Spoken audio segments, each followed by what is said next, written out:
Hey guys, I'm Matt. It's Tuesday, and this week the topic is about Truscum. Truscum means um, an individual, whether they're trans or cisgender, they believe in order to be transgender you must experience body dysphoria or gender dysphoria. Um, Me personally, I've experienced body and gender dysphoria. Um, every trans woman and trans man that I've ever come across have experienced um, body dysphoria or gender dysphoria. So, just from my own personal exposure and experience, um, every trans person that I have met indeed has experienced dysphoria of some way and to some degree. But that doesn't necessarily mean I identify as Truscum because um, the way I look at life is I wouldn't want somebody telling me who I am and who I'm not. Therefore, I shouldn't be telling people who they are and who they aren't. So if somebody, if I come across somebody who labels themselves transgender, but they don't say they experience, or they say they don't experience gender dysphoria, I'm not in the position, it's not my job to tell them that they're not trans.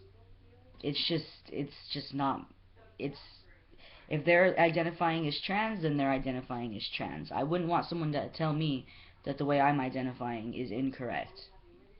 Um, just for example, I'm trans, but I also identify as bisexual or pansexual, and I do express and identify with a fluidness in my sexuality, in my sexual orientation. With that being said, I've only been with one person, and that is my wife, and she is a cisgender female.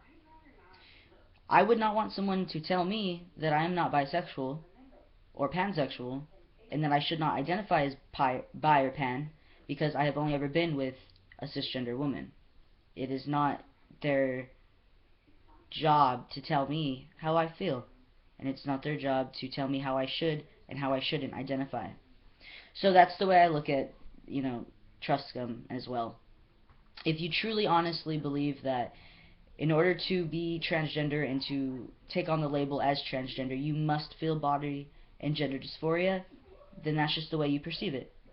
Um, it should be left at that. You shouldn't go policing people and telling them, hey, you're not trans because you don't, um, you're not uncomfortable with your body or you don't want to medically transition or whatever it may be. If someone's labeling themselves as trans, that's their own business, that's their own life, and when you get down to it, what they're doing in their life does not affect what I'm doing in my life, and how they're labeling themselves, it's not affecting how I live my life. So, in the end, I don't really care. Uh, so I can't say that I agree with Truscum. I can see where people who do believe in Truscum, I can see where they come from because, like I said, from my own experience and exposure, everyone I do meet does have some sort of dysphoria. But on the other hand, I I wouldn't want somebody trying to police my gender or my expression or my label that I'm taking on or whatever. So I don't believe that we should be going around telling people who they are and who they aren't. And I think that's what makes me different from people who are Truscum or who follow Truscum. I'm not sure if Truscum's a verb or a noun, but um, I wouldn't take on the label as Truscum or identify as Truscum because I don't think that it's necessary to tell people that they are or they aren't trans. That's just as simple as that. They may be feeling dysphoria that they're not disclosing or that they don't realize is dysphoria yet or at all or whatever the case may be. And I don't know how they feel. I don't know what they're thinking or feeling or their emotions.